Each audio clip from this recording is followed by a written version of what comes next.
Assalamualaikum warahmatullahi wabarakatuh. Perkenalkan, nama saya Fitriani, NIM 2000409, Program Studi Komunikasi Penyiaran Islam. Nah, pada video kali ini saya akan membahas tentang problematika dakwah masa kini. Metode dakwah Rasulullah SAW pada awalnya dilakukan melalui pendekatan individual dengan mengumpulkan kaum kerabatnya di Bukit Safa, kemudian berkembang melalui pendekatan kolektif seperti yang dilakukan saat berdakwah ke Taif dan pada musim haji. Ada yang berpendapat bahwa berdakwah itu hukumnya fardu kifayah dengan menisbatkan pada lokasi-lokasi yang didiami para dai dan mubalik. Artinya, jika pada satu kawasan sudah ada yang melakukan dakwah, maka dakwah ketika itu hukumnya fardu kifayah. Tetapi jika dalam satu kawasan tidak ada orang yang melakukan dakwah padahal mereka mampu, maka seluruh penghuni kawasan itu berdosa di mata Allah. Dengan demikian, sebenarnya dakwah merupakan kewajiban dan tugas setiap individu. Hanya dalam pelaksanaannya disesuaikan dengan kemampuan dan kondisi di lapangan.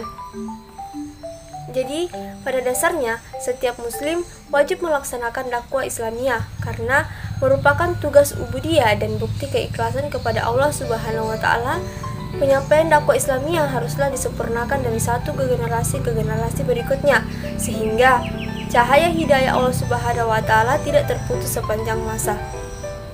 Para rasul dan nabi adalah tokoh-tokoh dakwah yang paling terkemuka dalam sejarah umat manusia, karena mereka dibekali wahyu dan tuntunan yang sempurna.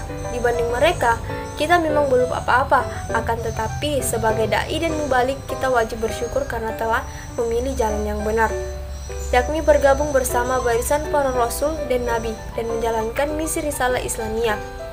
Konsekuensi dari pilihan itu, kita harus senantiasa berusaha mengikuti jejak para nabi dan rasul dalam menggerakkan dakwah, amar ma'ruf nahi munkar dalam kondisi dan situasi bagaimanapun.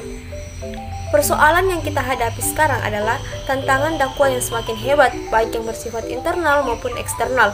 Tantangan itu muncul dalam berbagai bentuk kegiatan masyarakat modern, seperti perilaku dalam mendapatkan hiburan atau entertainment, kepariwisataan, dan seni dalam arti luas yang semakin membuka peluang munculnya kerawanan-kerawanan moral dan etika.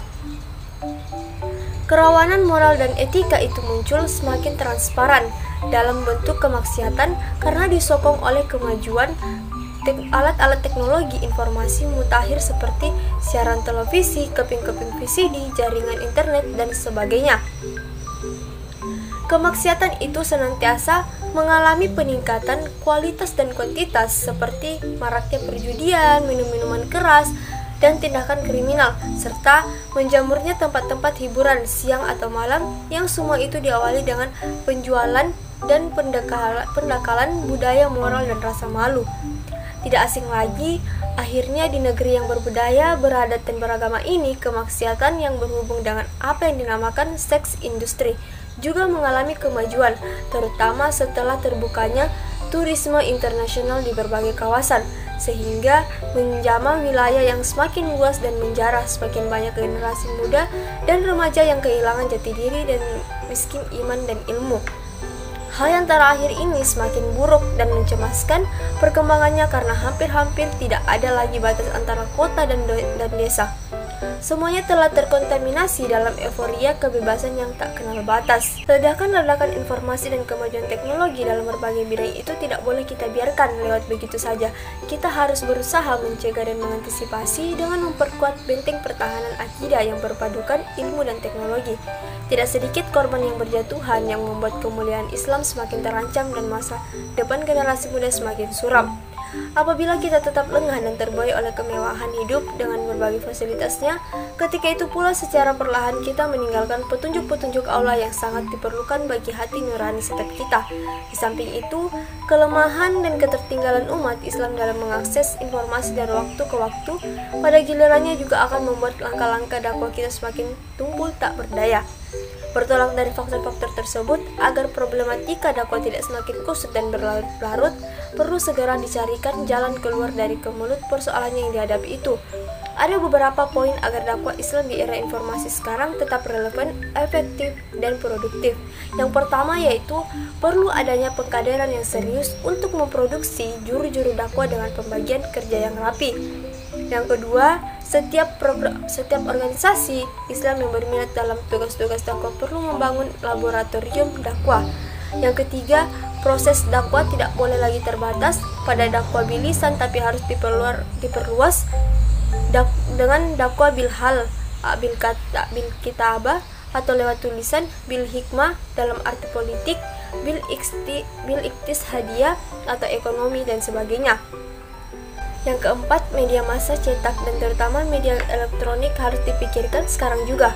Yang terakhir yaitu kelima, merebut remaja Indonesia adalah tugas dakwah Islam dalam jangka panjang.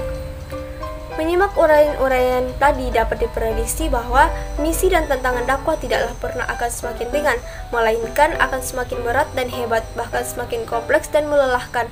Inilah problematika dakwah kita masa kini. Oleh sebab itu, semuanya harus dimanage kembali dengan manajemen dakwah yang profesional dan dihandle oleh tenaga-tenaga berdedikasi tinggi, mau berkorban dan ikhlas beramal.